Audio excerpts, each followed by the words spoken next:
Good day mga ka-welder. Ito nga pala ay welding rod na pinagdikit-dikit. Mag-New Year na naman. Lalo na ngayon mag-New Year. Ito kung gusto mo May ng welding rod ka lang at welding rod welding lang. machine sa bahay nyo, okay na. Ano? Bubuo nga pala tayo rito ng Sa 3 piraso lang to, idol. fountain nga mga welder, mga ka-welder. Ang pinagpigit-pigit ko lang. Panurin po natin. Simple lang to mga idol. Pag dikitin nyo lang 3 welding rod at buhol nyo lang ng alambre mga idol. Yan, at nabuo ko na nga pala dyan. At kukuha nga pala tayo ng plate. Kahit scrap na plate idol. Yan. Spot lang natin yan dyan at okay na yan idol. Ito na, spot ko nga muna pala.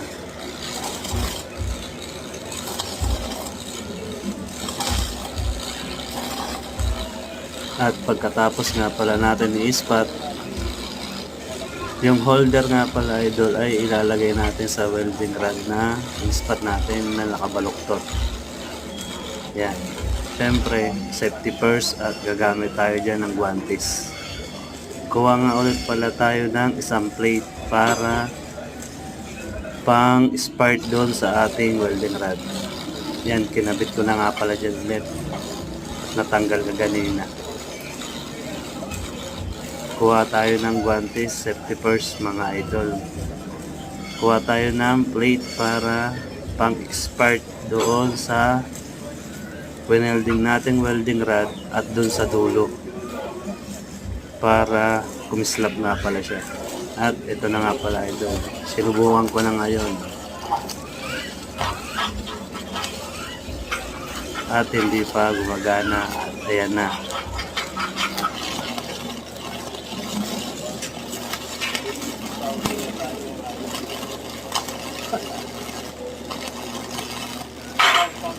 Fountain. Pag wala pang bilis, welding machine lang.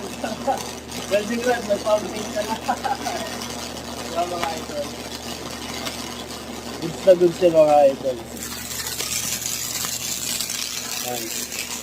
Ayan yung fountain na welding rod natin. Yan. Fountain.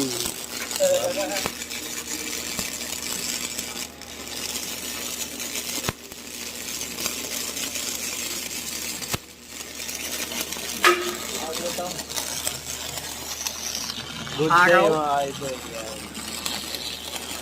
O nga, no?